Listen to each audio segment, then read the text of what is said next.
sangat umum dalam bahasa Indonesia, Bapak Ibu.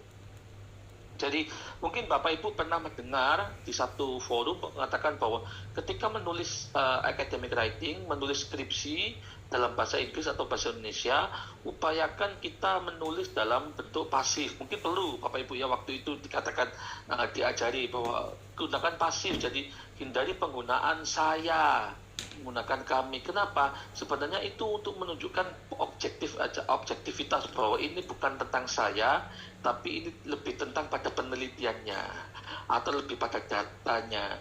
Jadi the evidence suggests ya. Jadi yang berbicara itu adalah buktinya, bukan I. Nah, okay?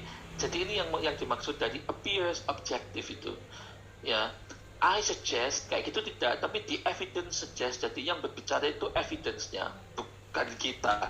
So hindari penggunaan personal pronouns, for example we, I, itu tidak diizinkan, my tidak. Kecuali memang ada beberapa academic writing yang membolehkan atau gaya selingkungnya yang memperbolehkan penulisnya menggunakan I. Tapi saya rasa sangat jarang sekali. Kecuali ini tulisan yang bersifat reflektif boleh, tapi itu porsinya sangat sedikit sekali dan lebih besar lebih besar kemungkinan ditolak jika kita menulis menggunakan personal pronouns itu ya.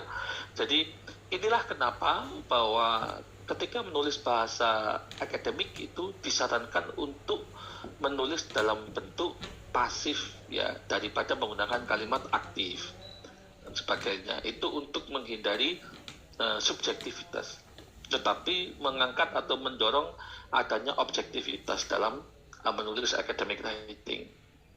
Terus yang kemudian Bapak Ibu untuk feature-nya adalah evidence. Evidence ini biasanya kita menggunakan reference system Bapak Ibu. Jadi jangan sampai kalau kita evidence, kita bisa menggunakan referensi, bisa juga menggunakan data kita. Tetapi ketika kita menulis fakta atau teori, ya harus menggunakan ini. Ada caranya, Harvard, APA, Chicago, dan sebagainya.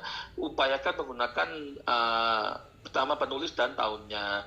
Atau kalau memang saya nggak punya referensi, ya pakai model footnote saja, nggak apa-apa. Ini kan it's okay Bapak Ibu. Jadi when we cannot prove the evidence, ya kita bisa menggunakan evidence-nya orang lain. Tetapi perlu ada credits atau citations dan sebagainya.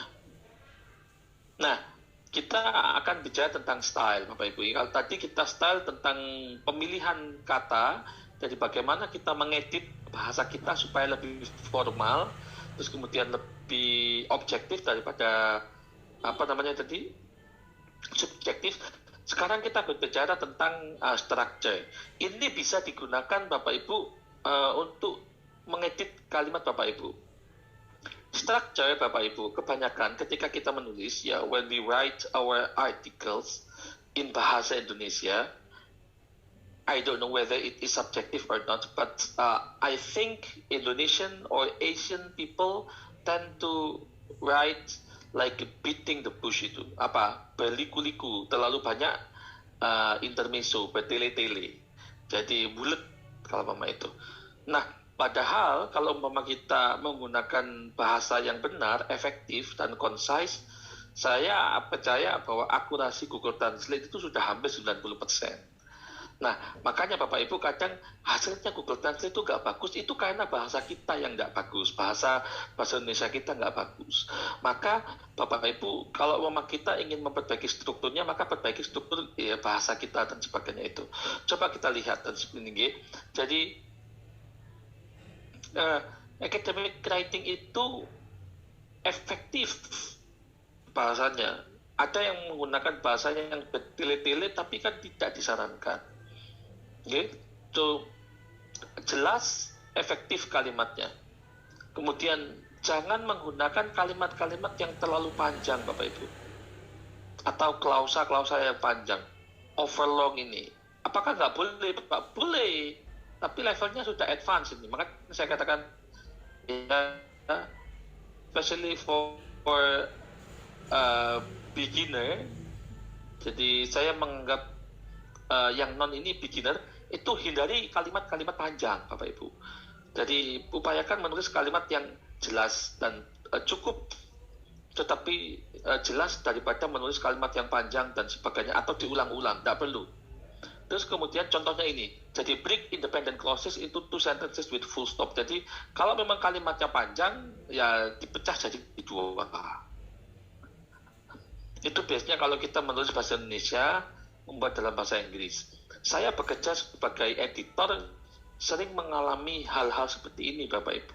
Saya kadang perlu memotong kalimat bahasa Indonesia kita itu 5 baris. Itu satu kalimat.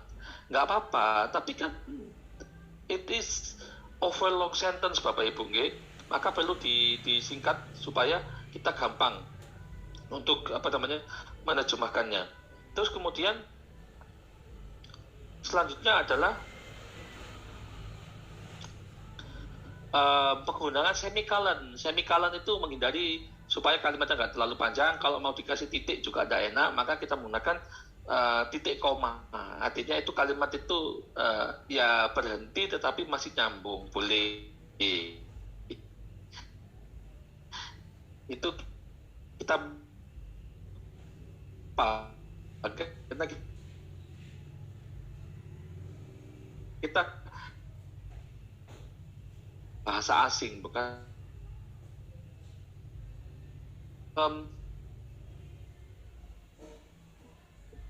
academic writing itu yang penting